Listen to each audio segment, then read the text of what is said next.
Welcome students to our channel studious scholars. आज बच्चों हम जो हमारी क्षितिज बुक है उसका जो काव्य संग्रह है उसका हम सेकंड पार्ट है तुलसीदास जी उसको पढ़ेंगे। तो सबसे पहले हम तुलसीदास जी का जीवन परिचय पढ़ेंगे। देखो, तुलसीदास जी का जन्म उत्तर प्रदेश के बांदा जिले में राजापुर गांव में हुआ था सन 1532 में। लेकिन कुछ विद्वान ऐसे हैं जो इनका जन्म स्थान सोरो और जिला एटा यानी है तो उत्तर प्रदेश में ही, ये भी वहां का भी मानते हैं। तुलसीदास जी का जब जन्म हुआ था तो जो कहते हैं कि ये बाल्यावस्था, जब जन्म अवस्था थी इनकी, तो 5 वर्ष के बालक के समान थी। तो इस कारण इनके माता पिता ने इन्हें त्याग दिया और एक मुनिया नाम की दासी ने इनका पालन पोषण किया। कहा जाता है कि गुरु कृपा से इन्हें राम भक्ति का मार्ग मिला। गुरु नरसिंह दास जी थे, उनकी कृपा से ही इनको राम भक्ति का मार्ग मिला। और तुलसीदास जी थे वो जो मानव मूल्यों के बहुत उपासक कवि थे। राम भक्त परंपरा यानी सगुण भक्ति की परंपरा में तुलसीदास जी अतुलनीय हैं। रामचरितमानस कवि के अन्योन्य भक्ति और उनके सृजनात्मक कौशल का एक मनोरम उदाहरण है। रामचरितमानस जो आजकल घर घर में पढ़ी जाती है वो तुलसीदास जी द्वारा अवधी और ब्रजभाषा में रची गई थी। देखो, तुलसीदास जी के जो राम थे, तुलसीदास जी ने जिस राम की कल्पना की थी वो राम मानवीय मर्यादाओं और आदर्शों के प्रतीक थे और उनके माध्यम से तुलसीदास जी ने नीति, स्नेह, शील, विनय, त्याग और जैसे उदात्त आदर्शों को प्रतिष्ठित किया था। रामचरितमानस जो तुलसीदास जी ने लिखी है ये उत्तर भारत की जनता में बहुत लोकप्रिय है। और रामचरितमानस के अलावा तुलसीदास जी ने कवितावली, गीतावली, दोहावली, कृष्ण गीतावली और विनय पत्रिका, ये आदि इनकी प्रमुख रचनाएं हैं जो अवधी और ब्रजभाषा दोनों में रची गई है। अवधी और ब्रजभाषा दोनों भाषाओं पर तुलसीदास जी का समान अधिकार था। कहते हैं सन 1623 में ये तुलसीदास जी थे जो अकबर के समकालीन कवि थे। अकबर है, मीरा है, इनके भी समकालीन कवि थे ये। और सन 1623 में काशी में इनका देहांत हो गया। देखो, इनकी जो काव्य रचना है, काव्य रचना में रामचरितमानस के अलावा मैंने बताया कवितावली, गीतावली, दोहावली, कृष्ण गीतावली, विनय पत्रिका थी। लेकिन तुलसीदास जी ने रामचरितमानस की जो रचना की थी वो अवधी में की थी। रामचरितमानस जो आजकल घर घर में पढ़ी जाती है वो अवधी भाषा में है। विनय पत्रिका और कवितावली की रचना ब्रज भाषा में की गई थी। उस समय प्रचलित सभी काव्य रूपों को तुलसी की रचनाओं में देखा जा सकता है। रामचरितमानस का मुख्य छंद चौपाई है। देखो, अपन जब रामचरितमानस को पढ़ते हैं तो पहले उसको चौपाइयों में पढ़ते हैं और चौपाइयों के बाद में बीच में 2 लाइनों के दोहे आते हैं और बीच बीच में सोरठे, हरि गीतिका और अन्य छंद भी पिरोए गए हैं। विनय पत्रिका की जो रचना हुई है वो गे पदों में यानी गाए गए पदों में हुई है। रामचरितमानस भी गे रूप में ही आती है। इसके अलावा कवितावली में सवैया है और कवि छंद की छटा देखी जा सकती है। उनकी रचनाओं में प्रबंध और मुक्तक यानी एकदम कसी हुई और खुली हुई दोनों तरीके की प्रबंध और मुक्तक दोनों प्रकार के काव्यों का उत्कृष्ट रूप है। तो तुलसीदास जी ने रामचरितमानस के अलावा कृष्ण गीतावली और विनय पत्रिका, यहाँ तक जो हमने देखा, इसके अलावा इन्होंने दोहावली, रामाज्ञा प्रश्न, बरवे रामायण, जानकी मंगल, पार्वती मंगल, रामलला नाहुचू और वैराग्य संदीपनी, इनकी भी रचनाएं की थी। आज हम रामचरितमानस, तुलसीदास जी द्वारा रचित रामचरितमानस में जो बालकांड है उस बालकांड में लक्ष्मण परशुराम संवाद है उसके बारे में हम पढ़ेंगे। देखो, क्या हुआ था, जब राम और लक्ष्मण छोटे थे यानी 17-18 साल के थे तब परशुराम जी के साथ में ऋषि मुनियों की रक्षा के लिए विश्वामित्र जी के साथ में चले गए। उन्हीं दिनों जनकपुरी में सीता जी का स्वयंवर हो रहा था, तो विश्वामित्र जी राम और लक्ष्मण को लेकर भी उस स्वयंवर में चले गए। उस स्वयंवर की में क्या शर्त रखी हुई थी जनक जी ने कि जो इस शिव जी के धनुष को जो भंग कर देगा, जो तोड़ देगा, ये तोड़ने की बात नहीं थी, मतलब शिव जी की धनुष पर जो प्रत्यंचा चढ़ा देगा उसे वो अपनी पुत्री सीता का उससे विवाह करेंगे। तो वहां पर तरह तरह के राजा आए हुए थे, अलग अलग देशों से राजा आए हुए थे और राम और लक्ष्मण भी विश्वामित्र जी के साथ वहां पहुंचे थे। तो बहुत राजा आए, उन्होंने उस शिव जी के उस पुराने धनुष को उठाने की कोशिश की, उस पर प्रत्यंचा चढ़ाने का प्रयत्न किया, लेकिन उनसे प्रत्यंचा तो बहुत दूर, उनसे वो धनुष हिला तक भी नहीं। इसी बीच में राम थे, उन्होंने विश्वामित्र जी का आदेश पा करके उन्होंने उस धनुष को उठाया और उठा करके प्रत्यंचा जैसे ही वो चढ़ाने लगे और वो धनुष बहुत काफी पुराना था और वो धनुष बीच में से टूट गया। उसके टूटते ही, धनुष के टूटते ही बहुत तेज आवाज हुई। ये एक अंतर कथा है जो मैं आपको बता रही हूँ। और तेज आवाज होते ही जो परशुराम जी थे, जो शिव भक्त थे और शिव जी को अपना गुरु मानते थे और कहते हैं परशुराम जी शिव जी के अवतार भी थे, वो उसी वक्त वहां जनक जी की सभा में पहुंच जाते हैं और वहां शिव धनुष को खंडित हुआ देखकर आपे से बाहर हो जाते हैं और बहुत क्रोधित हो जाते हैं।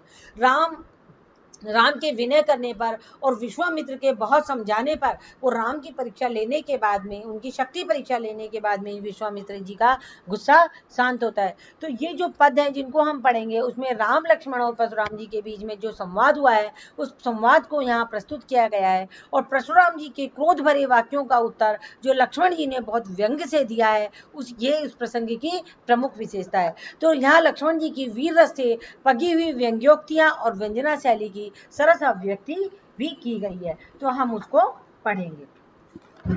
तो हम इसका क्या करेंगे, राम लक्ष्मण परशुराम संवाद का शब्दार्थ बताएंगे और उसके भावार्थ को पढ़ेंगे।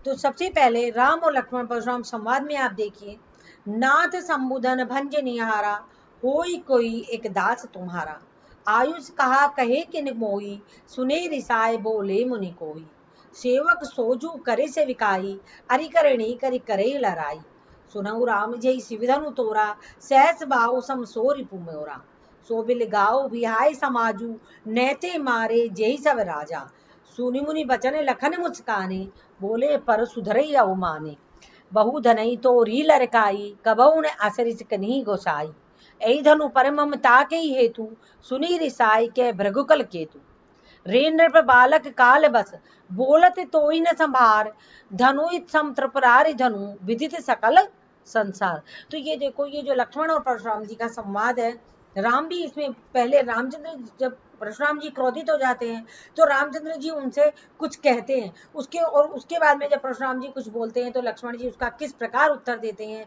ये इन चौपाई और इन दोहों के बीच में आया है। तो हम सबसे पहले इसके शब्दार्थ देखते हैं।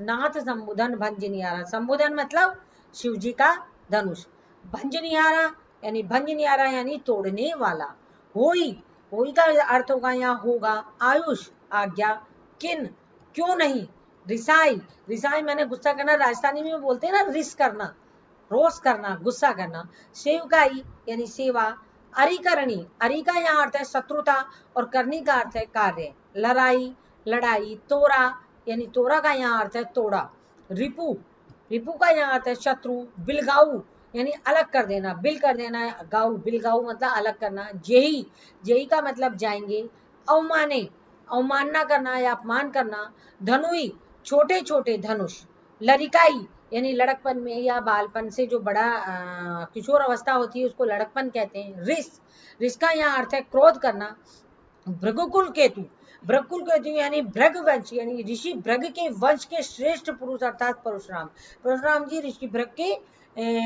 वंश के थे। परशुराम जी कालवश यानी मृत्यु के वश, त्रिपुरारी यानी तीन जो त्रिपुरारी यानी शिव जी का त्रिपुरारी धनु यानी शिव जी का धनुष, विदित का मतलब है ज्ञात, सकल का अर्थ है सारा। तो हम यहाँ इसका भावार्थ अब देखेंगे। नाथ संबुध, देखो प्रस्तुत अवतरण है जो गोस्वामी तुलसीदास द्वारा रचित रामचरितमानस से लिया गया है। रामचरितमानस के बालकांड लक्ष्मण परशुराम संवाद से लिया गया है। परशुराम जी को शिव धनुष के भंग होने से क्रोधित देखकर पहले राम फिर लक्ष्मण ने जो कुछ कहा और परशुराम जी ने उनके प्रति जो प्रतिरोध प्रकट किया है यहाँ उसमें उसका वर्णन किया गया है। यहाँ देखो रामचंद्र जी परशुराम जी से क्या कह रहे हैं, नाथ संबुधन भंज निहारा, होई कोई एक दास तुम्हारा। यहाँ श्री रामचंद्र जी भगवान परशुराम जी से कह रहे हैं, हे नाथ, जो संबुधन भंज निहारा, जो शिव जी के धनुष को तोड़ने वाला है वो कोई आपका एक सेवक ही होगा या आपका कोई दास होगा। आयुष कहा कही किन मोई, आयुष मतलब क्या आज्ञा है, अब आपकी क्या आज्ञा है। सुनी रिसाए बोले मुनि कोई, तो इसको सुनकर के मुनि परशुराम क्रोधित होकर रिसाए होकर मुनि परशुराम बोले कि सेवक सो जो करे सेविकाई, सेवक वही होता है जो सेवा करता है। अरिकरणी करई लड़ाई, अरिकरणी का मतलब यहाँ शत्रुता, यानी तुमने तो जो कार्य किया है वो सेवा करने का नहीं है, शत्रुता का कार्य करके जो युद्ध करे वो कार्य तुमने किया है, यानी तुमने तो लड़ाई करने का कार्य किया है। सुने राम जय सुविधा न तोरा, हे राम सुनो, जिसने इस धनुष को तोड़ा है, सहस्त्रबाहु समसो रिपु मोरा, वह सहस्त्रबाहु की तरह मेरा शत्रु है। यानी सहस्त्रबाहु को परशुराम जी ने मारा था और परशुराम जी ने एक बार पूरी पृथ्वी को क्षत्रियों से बिल्कुल क्षत्रिय विहीन कर दिया था। तो सहस्त्रबाहु एक बहुत बड़े राजा थे, उनसे परशुराम जी की शत्रुता थी। तो यहाँ राम जी को जो परशुराम जी कह रहे हैं कि जिन्होंने शिव धनुष को तोड़ा है वो सहस्त्रबाहु के समान मेरा शत्रु है। इसलिए सो भी लगाओ बिहार समाजू नैते मारे जय सब राजू। इसलिए वो सब जो राजाओं का समूह यहाँ बैठा हुआ है उस समूह से वे व्यक्ति अलग हो जाए जिसने इस धनुष को तोड़ा है, नहीं तो नैते मारे जय सब राजू, ये नहीं तो ये सारे राजा आज मारे जाएंगे। मुनि सुनी मुनि बचन लखन मुस्काने, मुनि के ऐसे वचनों को सुनकर, मुनि परशुराम के ऐसे वचनों को सुनकर लक्ष्मण जी मुस्कुराए और बोले परु सुध रही अवमाने, और परशुराम जी का अपमान करते हुए बोले, अवमाने यानी अपमान करते हुए बोले, ये धनुई तो रील रखाई कबहू ने अस ऋषि कन्हई गोसाई, कि हे परशुराम जी, हे स्वामी, बचपन में तो यानी तोरी लड़काई, बचपन में ऐसे हमने जाने कितने धनुषिया छोटी छोटी धनुइयां तोड़ डाली, किंतु जब तो आपने कभी ऐसा क्रोध नहीं किया इस धनुष पर, यही धनु पर ममता के हेतु, इस धनुष पर आपकी इतनी ममता क्यों है, इतना प्यार क्यों है, इतना प्रेम क्यों है। सुनी ऋषाए कह भृगुकेतु, इसको सुनकर के भृगवंश की ध्वजा था, भृगवंश के शेष पुरुष परशुराम जी क्रोधित होकर बोले, नृप बालक काल बस, बोलत तो ही न संभार, हे नृप बालक, नृप यानी राजा के पुत्र, तुम काल के वश होकर के यानी कि तुम्हारी मृत्यु नजदीक आ गई है, बोलने के कारण तुम ये समझ नहीं पा रहे हो, अर्थात तुम ना समझो, तुम वाचाल हो, तुम्हें समझ नहीं आ रहा है तुम क्या बोल रहे हो। धनई सम त्रिपुरारि धनु विदित सकल संसार, ये जो धनुष है इसको जो तुम सामान्य धनुष समझ रहे हो, ये सामान्य धनुष नहीं है, ये तो शिव जी का धनुष है, ये तुम्हारे उन छोटे छोटे धनुषों के समान नहीं है। तो देखो ये जो पद है, चौपाइयां है और जो दोहा है, इसमें क्या है, संवाद में श्री रामचंद्र जी का विनयी भाव दिखाया गया है और लक्ष्मण जी का आवेशी भाव इसमें प्रस्तुत किया गया है। साथ ही मुनि परशुराम जी को जो जो इन्होंने विशेषण दिए हैं वो भाव व्यंजक है और ये गे योग्य है, यानी कि गाने के योग्य है। अब हमारा अगला भावार्थ है, लखन का हसी अमरे जाने सुनऊ देव सब धनुष समाना, का छति लाभ जून धनु तोरे देखा राम नैन के भोरे, छुअत टूट रघुपति ने दोसु मुनि बिन काज करेऊ कत रोसु, बोले चितई परुष की ओरा रेसठ सुनई सुभाव न मोरा, बालक को बोले बधऊ नहीं तोई केवल मुनि जड़ जाने ही मोई, बाल ब्रह्मचारी अति कोई विश्व विदित क्षत्रिय कुल द्रोही, भुजबल भूमि भूप बिन कीनी विपुल बार मही देवन दीनी, सहस बाहु भज छेद निहारा परुष बिलोक महीप कुमारा, मातु पितु जनि सोच बस करई महिष किशोर, गर्भन के अर्भक दलन परुष मोर अति घोर। अब हम इसकी शब्दार्थ देखेंगे। देखो, जाना, लखन ने कहा हसी हमरे जाना, यहाँ जाना का अर्थ है जानकारी में, क्षति, क्षति का अर्थ है अवधि भाषा में लिखा हुआ है वरना अपन छह क्षत्रिय लिखते हैं, यानी यहाँ क्षति का अर्थ है हानि। जून, जून का अर्थ है पुराना। दोषु, दोषु का अर्थ है दोष। कत, कत का अर्थ है जैसे मुनि भी निकाज करे, कत रोसु, कत का अर्थ है क्यों, रोसु क्रोध। देखो रोस, क्रोध को यहाँ 2-3 बार आया है, रिसाई के अर्थ में, रिस के अर्थ में और रोसु के अर्थ में। चिते, चिते का अर्थ है देख कर। परसु, परसु जो परशुराम जी का एक हथियार था, फरसा। बोली, बोली का अर्थ है जान करके। बधऊ, बधऊ का यहाँ अर्थ है मारना। कोही, कोही का यहाँ अर्थ है क्रोधी। जड़, जड़ का अर्थ है मूर्ख। विश्व विदित यानी संसार में प्रसिद्ध। भूप, भूप नृप का अर्थ भी राजा अर्थात क्षत्रिय होता है और भूप का अर्थ भी राजा अर्थात क्षत्रिय होता है। महिदेवन, महिदेवन का अर्थ होता है ब्राह्मणों को। विपुल बार, विपुल का मतलब है अनेकों बार। महीप कुमारा, महीप का अर्थ है यहाँ राजा से। महीप का अर्थ, नृप का अर्थ भी राजा है, भूप का अर्थ भी राजा है। महीप कुमारा, कुमारा का अर्थ है राजा का कुमार यानी राजकुमार। सोचवश, सोचवश का अर्थ है चिंता में। गर्भन यानी गर्भ में पल रहे। अर्भक यानी बच्चे जो गर्भ से अभी बाहर नहीं आए वो बच्चे। दलन यानी मर्दन को करने वाला। तो हम इसका भावार्थ देखेंगे। देखो ये जो प्रस्तुत अवतरण है जो मैंने आपको पढ़ के सुनाया था, ये तुलसीदास जी द्वारा रामचरितमानस के बाल कांड से उद्धत है और इसमें लक्ष्मण परशुराम का संवाद है। धनुष भंग होने के बाद में जब परशुराम जी क्रोधित हो जाते हैं तो लक्ष्मण और परशुराम के बीच में जो आवेश युक्त संवाद होते हैं उनका इसमें वर्णन किया गया है। लखन ने कहा हंसी हमरे जाने सुने देव सब धनुष समाने। तो लक्ष्मण ये हंस रहे हैं और हंस करके परशुराम जी से कह रहे हैं, हे देव मेरी समझ में तो हंसी हमरे ही जाना सुने देव सब धनुष समाना, मेरी समझ में तो सारे धनुष एक समान होते हैं। काछति लाभ जून धनु तोरे देखा राम नैन के भोरे। मतलब इससे क्या क्षति हुई है, क्या लाभ हुआ है, क्या हानि हुई है। अब ये तो क्या हुआ, ये धनुष को तो जब रामचंद्र भगवान ने छुआ था तो छूते ही ये तो टूट गया। शिव जी के पुराने धनुष को तोड़ देने से क्या लाभ हुआ है और क्या हानि हुई है। श्री राम ने इस नए के धोखे से इसे देखा था, देखा नाम रहने के भोरे। रामचंद्र जी ने केवल अपनी आंखों से इसको नए यानी नई चीज होने के भरोसे इसको केवल देखा था। छुआ तो टूट रघुपति ने दोस्तों, जैसे रघुपति जी ने रामचंद्र जी ने इसको छुआ, छूते ये तो टूट गया। इसमें राम जी का कहाँ कसूर है। मुनि भी निकाज करे कतरोसु। तो मुनि आप बिना कारण ही क्रोध क्यों कर रहे हो, राम ने तो केवल इसको छुआ ही था, छूते ही ये टूट गया।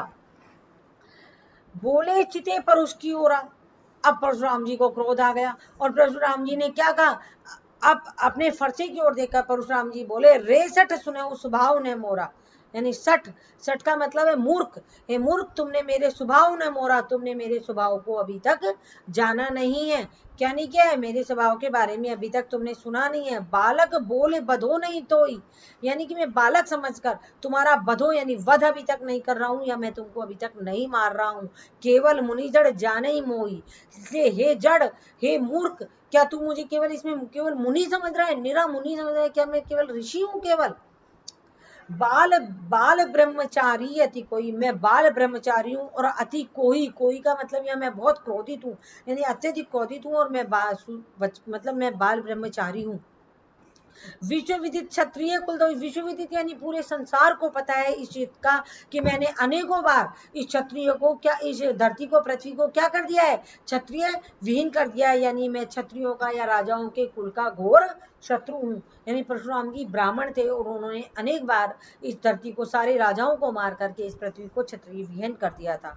भुजबल भूमि भूप बिनु को, यानी मैंने अपनी भुजाओं के बल पर अनेक बार इस पृथ्वी को भूपहीन कर दिया, यानी क्षत्रिय राजाओं से रहित कर दिया है। विपुल बार मही देवन कीनी, और अनेकों बार इस राज्य को जीतकर, इस यानी इस भूमि को जीत करके राजाओं से और ब्राह्मणों को मैं दान कर चुका हूँ। सहस बाहु भुज छेद निहारा, परुष बिलोक विहिप महीप कुमारा। तो मेरे फरसे की ओर देखो हे राजपुत्र, मेरे फरसे की ओर देखो जिसने सहस्त्र बाहु की भुजाओं को काट दिया है। परुष बिलोक महीप कुमारा, परसु यानी परसे की तरफ, बिलोक माने देखो, महीप कुमार मतलब हे राजा के पुत्र, मेरे इस पुरुषी की तरफ देखो जिसने सहस्त्र बाहु जैसे राजाओं की भुजाओं को काट दिया है। माधु पिते जनी सोच पच करई करे से महिष किशोर। तो परशुराम जी यहाँ लक्ष्मण को कह रहे हैं, हे राजा के पुत्र, हे राजपुत्र, माता पिता को अपनी मूर्खता से शोकग्रस्त मत करो, यानी मेरे हाथों से तुम मत मरो। हे मूर्ख, तुम यदि तुम मर जाओगे तो तुम्हारे माता पिता है जो शोक से ग्रस्त हो जाएंगे, दुखी होंगे। गर्वण के अर्भक दलन परुष मोहरति बोन, यानी छत्राणियों के घर में, जितनी भी रानियों के घर में स्थित शिशुओं का मर्दन करने वाला मेरा ये जो मतलब मेरे परशे की जो हुंकार है, उससे क्या होता है, बड़ी बड़ी छत्राणियों के जो घर में शिशु पल रहे हैं वो क्या हो जाते हैं, उनकी मृत्यु हो जाती है। तो मेरा ये परसा अत्यधिक भयंकर अर्थात अत्यधिक विनाशकारी है। तो इसमें क्या विशेष दिखाया गया है, इसमें देखो परशुराम जी के स्वभाव की, जो क्रोधी स्वभाव की व्यंजना की गई है, वो ये बताना चाहते हैं कि मेरा स्वभाव इतना क्रोधी है कि मैंने कई बार क्षत्रियों को पृथ्वी को क्षत्रिय विहीन कर दिया, साथ ही गर्भ में पलने वाले शिशु भी मेरे इस फरसे के डर से क्या हो जाते हैं, मृत्यु के वश में हो जाते हैं। तो परशुराम के क्रोधित स्वभाव की व्यंजना की गई है। इसके अलावा जो उन्होंने अपनी प्रशंसा परशुराम जी ने इसमें की है उसका भी वर्णन किया गया है। तीसरा पैराग्राफ है हमारा, बीज लखन बोले वृद्धबानी, अहो मुनि से महावट मानी, पुनि पुनि मोह दिखावे कठारू, चैत उड़ावन फूक बहारू, यहाँ कुंभड़ बतिया कोई नाहू, जे तर जन दे की डर जाई। देखी कुठार सरासन बाना, मैं कछु कहा सही थे अभिमाना। भृगुसुत समझ जनेऊ बिलोकी, जो कछु कहूँ सहू रिस रोकी। सुर मई सुर हरि जने अरुगाई, हमरे कुल इन पर न सुराई। बंधे पाप अब कीरत हारे, मारत हूँ पाप परिये तुम्हारे। कोटि कुलिस्तम बचन तुम्हारा, व्यर्थ धरऊं धनु बान कुठारा। देखो अब अपन इसके शब्दार्थ देखते हैं। अच्छा, इसमें नीचे दो दोहे और रह गए। जो भी लोग अनुचित कहूं, क्षमो महामुनि धीर, सुनी सरोस भृगुवंश मणि, बोला गिरा गंभीर। देखो इसके कठिन शब्द देखो। बीस का अर्थ क्या है यहाँ? हंसकर। बीस का अर्थ है हंसकर। मृदु यानी कोमल। महाभट महान योद्धा, महाभट का अर्थ है महान भट्ट योद्धा। कुठारू कुलाड़ा। पहाड़ू पहाड़। कुंभड़वतिया, देखो इसको कुंभड़वतिया को ना अच्छे से समझना। यहाँ कुंभड़वतिया के लिए एक प्रश्न भी पीछे आएगा। कुंभड़े जैसा फल, यानी बहुत ही कुंभड़ जैसे मतलब हाथ लगाते ही टूटने वाला एकदम कमजोर जो फल होता है उसे कुंभड़वतिया कहते हैं। इस पे आप हमारे इसमें एक प्रश्न भी बनेगा और बोर्ड की परीक्षाओं में कुंभड़वतिया के ऊपर प्रश्न आता है। भृगुसुत, भृगुसुत का अर्थ है परशुराम। भृगुसुत, हमने पहले भृगुवंश में भी परशुराम पढ़ा था और भृगुसुत का अर्थ भी परशुराम है। सहु यानी स्नेह सहन करने वाला। महिषुर ब्राह्मण। हरिजन भऊ, और एक हमारा पीछे छूट गया सरासन। सरासन का अर्थ है यहाँ धनुष। धनुई का अर्थ भी धनुष है और सरासन का अर्थ भी धनुष है। हरिजन, हरि यानी भगवान और जन माना भक्त, यानी भगवान के भक्त। गाई, गाय का यहाँ अर्थ है गाय। सुराई वीरता। अपकीर्ति यानी अपयस पा पैर। कुलिस, कुलिस का अर्थ है यहाँ व्रज कठोर। क्षमऊ क्षमा करना। सरोष क्रोध सहित। भृगुवंश मणि यानी परशुराम जी। देखो यहाँ परशुराम जी के लिए कई बार आया भृगुसुत, भृगुवंश, भृगुवंश मणि, ये सारे जो है परशुराम जी के नाम है। गिरा, गिरा का यहाँ अर्थ है वाणी। तो आप इसको ध्यान से देखिएगा, ध्यान से सुनिएगा। प्रस्तुत अवतरण है जो भक्त कवि तुलसीदास की रामचरितमानस के बालकांड से संकलित लक्ष्मण परशुराम संवाद से लिया गया है।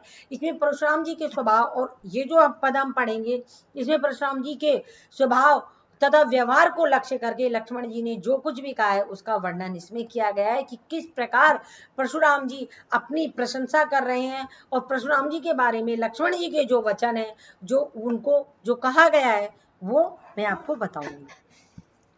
बीज लखन बोले मृदबानी, अहो मुनीज महाबटवानी। तो यानी बीज लखन, बीज का मतलब है हंस करके लक्ष्मण जी कोमल वाणी में बोले, अहो मुनिश्रेष्ठ, अहो यानी बहुत बहुत अच्छा मुनिश्रेष्ठ। महाभटमानी यानी आप स्वयं को महाभट यानी आप स्वयं को बहुत बड़े योद्धा मानते हैं। पुनि पुनि मोह दिखाव कठारू, चहत उड़ावन फूके पहारू। इसलिए आप मुझे बार बार अपना क्या दिखा रहे हैं? कुठारू यानी कुल्हाड़ा। फरसे को कुल्हाड़ा कहा गया है व्यंग्य के रूप में। मतलब आप मुझे बार बार अपना ये कुल्हाड़ा दिखा रहे हो। चहत उड़ावन फूक पहाड़ू, मानो कि आप फूक से पहाड़ को उड़ा देना चाह रहे हो। यानी जहाँ लक्ष्मण जी ने अपने आप को पहाड़ बताया है और परशुराम जी को ये कहा गया है उनके कुल्हाड़े को कि आप बार बार मुझे फूंक से जैसे पहाड़ उड़ा देना चाह रहे हो, उस तरह आप मुझे बार बार अपना ये फरसा या कुल्हाड़ा दिखा रहे हो। तो यहाँ कुंभड़वतिया को नाऊ जे तर जन देखे मारी मरी जाऊं। तो यहाँ लक्ष्मण जी कह रहे हैं कि हे परशुराम जी, हम कुंभड़वतिया या छुई के पौधे की तरह नहीं है एकदम कठोर। यानी छुई की पत्तियों को जब हम हाथ लगाते हैं तो वो एकदम से मुरझा जाती है और कुंभड़वतिया का जो फल होता है उसको हाथ लगाते ही वो टूट जाता है। तो लक्ष्मण जी यहाँ कह रहे हैं हम कोई कुंभड़वतिया नहीं है या छुई का पौधा या एकदम कमजोर नहीं है जो तुम जो बार बार अपनी तर्जनी उंगली हमको दिखा दिखा करके डरा रहे हो। जो पहली उंगली होती है अंगूठे के पास वाली उसको तर्जनी उंगली कहते हैं। उसकी अगर किसी की तरफ वो तर्जनी उंगली करके कहा जाए तो इसका मतलब उसको एक निशाना बनाया जाता है। तो जो आप तर्जनी उंगली दिखा लगा दे बार बार हमको जो डरा रहे हो, यहाँ कम बड़े बतिया को ना हो जे तर्जनी देखे मरी जाऊं, यानी कि आपकी तर्जनी उंगली को देख करके जो हम डर जाएंगे। देख कुठार सरासन बाना, मैं कछु कहा सही तब माना। तो मैंने आपके हाथ में जो कुठार और कंधे पर धनुष बाण देखकर ही कुछ अभिमान पूर्वक कुछ कहा है। तो हे मुनिवर, हे भृगुपुत्र, मैं कुछ कहा सही था अभिमाना, यानी मैंने आपका जो कुठारा और सरासर बाना, यानी कि सरासन बाना का मतलब यहाँ है जो धनुष आपके कंधे पर देखकर यदि कुछ अभिमान पूर्वक कहा है, मैं कुछ कहा सही था माना, यदि अभिमान पूर्वक कुछ कहा है तो भृगुसुत समझ जनेऊ बिलो की, जो कुछ कहूँ सहो रिस रोगी। तो हे भृगुसुत, हे मुनिवर, हे भृगुपुत्र, समझकर और आपको यज्ञोपवीत देखकर अर्थात आपको ब्राह्मण समझकर आपके द्वारा कही गई उचित और अनुचित बातों को जे कछु कहो सहोर इसरो की, यानी कि अनुचित और उचित बातों को, उचित अनुचित बातों को मैं अपना क्रोध रोक करके सुन रहा हूँ। ये कौन कह रहा है? ये लक्ष्मण परशुराम जी से कह रहे हैं कि आपने जो यज्ञोपवीत धारण कर रखा है, इसलिए मैंने आपको ब्राह्मण समझकर उचित और अनुचित बातों को आपकी को सुनकर भी क्रोध रोक करके भी मैं उन बातों को मैं सुन रहा हूँ। क्योंकि लक्ष्मण जी क्या कह रहे हैं? सुर मई सुर हरिजन हरिगाई हमरे कुल इन पर न सुराई, यानी हमारे कुल में सुर यानी कि देवता और महिसुर यानी कि ब्राह्मण और हरिजन यानी भक्तों पर, अरुगाई और गाय पर, इन चार पर, देवताओं पर, ब्राह्मणों पर, भक्तजन और इन गाय पर, चारों पर क्या है? हमरे कुल इन पर न सुराई, हमारे कुल के लोग जो हैं इन चारों पर अपना शौर्य का प्रदर्शन नहीं करते हैं। यानी कि मैं आपको ब्राह्मण समझ रहा हूँ, महिषुर समझ रहा हूँ, इसलिए मैं आप पर अपने शौर्य का प्रदर्शन नहीं कर रहा हूँ। बधे पाप अब कीरत हारे मरते हूँ पा परई तुम्हारे, यदि मुझसे आप जैसे ब्राह्मण का वध हो जाता है, यदि मैं आपको मार देता हूं तो क्या होगा? मुझे पाप लगेगा, और आपसे हार जाऊं तो मुझे क्या लगेगा? अपयश लगेगा। इसलिए ना तो मैं आपको मारना चाहता हूं और ना ही मैं आपसे हारना चाहता हूं। कोटि किलो कुलिस सम बचन तुम्हारा व्यर्थ धरऊं धनु बाण कुठारा, यदि कोटि कुलिसम बचन तुम्हारा व्यर्थ धरऊं धनु बाण तुम्हारा, यदि मैं तुमको मारूंगा तो मुझे क्या लगेगा?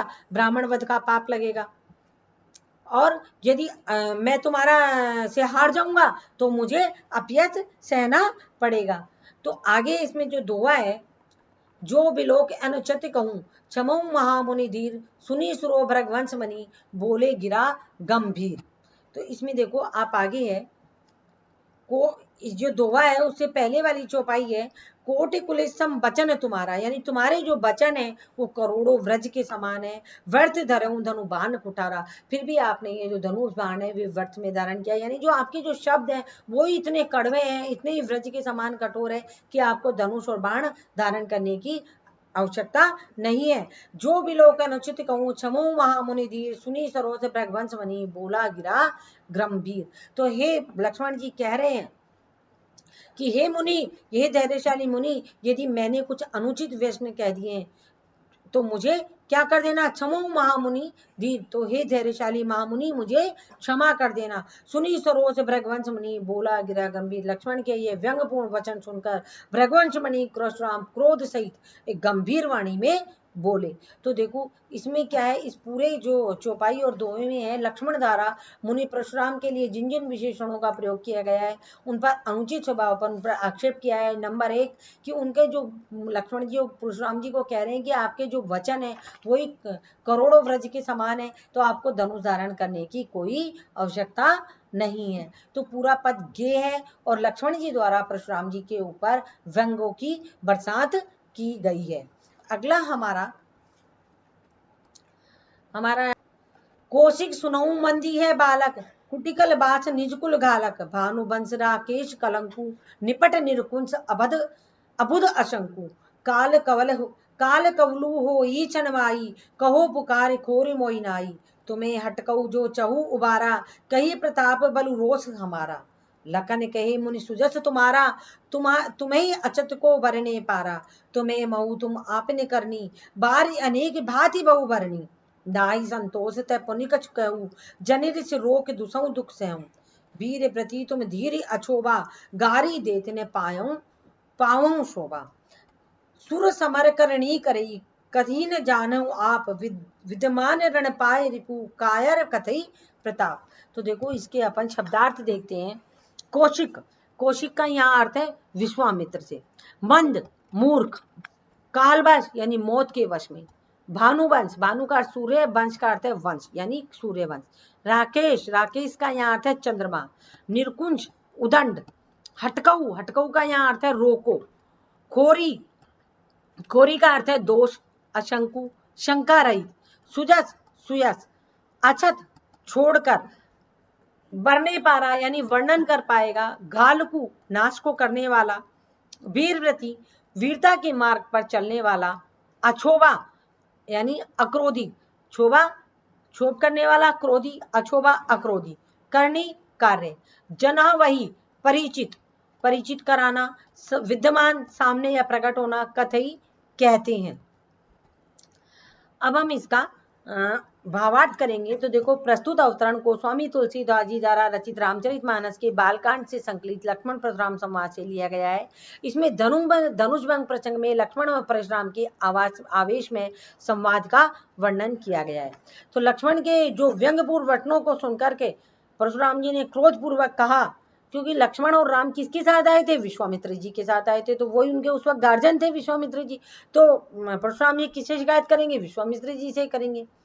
कौशिक सुनो मंद ये बालक, कुटिल काल बस निज कुल गालक, कि विश्वामित्र जी सुनो, ये बालक जो लक्ष्मण है, ये क्या है? बड़ा कुबुद्धि है, बड़ा मंद बुद्धि है और बहुत कुटिल है। और ये क्या कर रहा है? कुटिल काल बस निज कुल गालक, ये काल के बस होकर के, यानी ये अपने मृत्यु के लिए मृत्यु का सामना कर रहा है और अपने कुल का घातक बन रहा है।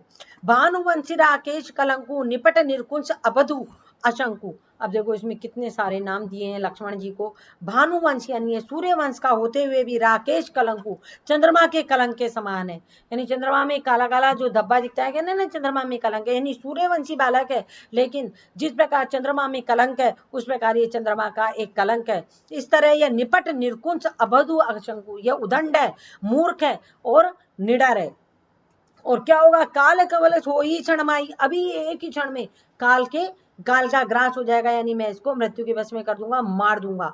कहो पुकार खोर मोई कोई, मैं पुकार करके खोर मोई कोई, स्पष्ट कह देता हूं कि तुम खोरी, खोरी का मतलब मुझे कोई फिर मुझे दोष मत देना, मैं स्पष्ट रूप से कह देता हूं। तो मऊ हटकऊ जो चहु उबारा, कही प्रताप बल रोष हमारा। यदि तुम इसकी अटकाऊ रक्षा करना चाहते हो तो इसकी रक्षा कर लो, वरना कहीं प्रताप बल रोष हमारा, कहीं हमारा प्रताप बल और क्रोध इसको मतलब इसको हमारा प्रताप बल और क्रोध बतलाकर इसको रोक लो, इसकी रक्षा कर लो, नहीं तो हम इसे मार देंगे। लखन ने कहूं मुनि सुजस तुम्हारा, तभी लक्ष्मण जी ने कहा, मुनि आपके सुयस का वर्णन कौन कर सकता है? यानी कि आपकी जो आपकी प्रशंसा है, आपके अलावा कोई नहीं कर सकता। तुम्हें ही अचित को वर्ण नहीं पा रहा, यानी आप अपनी बड़ाई स्वयं कर रहे हो। क्या कह रहे हो? कि आप खुद ही कर रहे हो कि मेरे अंदर बहुत प्रताप है, बहुत बल है, बहुत क्रोध है। तो आपकी बढ़ाई करने के लिए किसी दूसरे व्यक्ति की जरूरत नहीं है, आपने अपनी बढ़ाई स्वयं ही कर ली है। अपने में तुम अपनी करनी, बार अनेक भातु भरनी, यानी कि तुम इतनी बार अपनी करनी का आपने इतनी बार वर्णन कर लिया है, यानी इतनी बार आपने अपनी बढ़ाई स्वयं ही कर ली है। नहीं संतोष थे पुनि कछु होई, इतने पर भी यदि आपको संतोष नहीं हुआ है तो जन ऋषि रोक दुसहु दुख देव, आप वीरता का व्रत धारण करने वाले, यानी इतना सब कुछ करने पर भी यदि आपको संतोष नहीं हुआ है तो फिर और कुछ कह डालिए। जान नहीं संतोष से पुनि का छुआ हो, जाने ऋषि रोक दुसहु दुख सहु, यानी कि आप क्या है, अपने दुख और रोष को जो सहन नहीं कर पा रहे हैं, उसको आपको और जो कुछ कहना है आप उसे कह लीजिए। वीर व्रती तुम धीरे अबोछा, गारी देते ने पावे शोभा, आप धैर्यवान है, क्रोध रहित है, ये आपको क्या है? अशोभा, यानी आपको शोभा नहीं देता है। गारी देते ने पावे शोभा, आप गाली देते हुए शोभा नहीं पा रहे हो, यानी आप मुझे मतलब जिस तरह आप मुझे गाली दे रहे हो, मूर्ख उदंड निडर कह रहे हो, आपके मुख से ये गालियां शोभा नहीं दे रही है। सूर समर करणी करई, कहीं न जाने आप, समर का मतलब है यहाँ युद्ध, सूर का मतलब है शूरवीर। शूरवीर जो होते हैं वो युद्ध में शूरवीरता का कार्य करते हैं, अपने मुंह से अपनी प्रशंसा नहीं करते हैं। विद्यमान रण पाए रिपु, कायर कथई प्रधानी, कायर कथई प्रतापु, यानी कि शत्रु को युद्ध में सामने पाकर कायर लोग ही व्यर्थ में अपनी प्रताप या अपनी प्रशंसा करते हैं। जो शूरवीर होते हैं वो तो युद्ध में शूरवीरता, यानी वो तो युद्ध को लड़ते हैं। तो इसमें क्या बताया गया है? लक्ष्मण जी द्वारा ये कहा गया है परशुराम जी का जो क्रोध है वो व्यर्थ है, वो व्यर्थ में क्रोध करने वाले हैं और अपनी आत्म प्रशंसा करने वाला यहाँ परशुराम जी को बताया गया है, और लक्ष्मण जी के वचन व्यंग्यपूर्ण है। तो देखो, आज अपन ने यहाँ लक्ष्मण परशुराम संवाद के 4 पद किए हैं। अगर ये चारों पद आपको समझ में आए हों तो इनको अच्छे से दोबारा से देखना, और हम अगली क्लास में 5th नंबर का, 6th नंबर का और 7th नंबर का, शायद 3 बाकी रह गए हैं, 2 बाकी। अब हम अगली क्लास में अपने 5th और 6th नंबर के दोनों पद को और देखेंगे। अगर प्रश्न उत्तर बैठ गए हमसे, हमको टाइम मिला तो हम प्रश्न उत्तर भी इसमें करेंगे। और अगर आपको ये वीडियो पसंद आई होगी तो आप इसको प्लीज़ लाइक कीजिए, शेयर कीजिए, सब्सक्राइब कीजिए।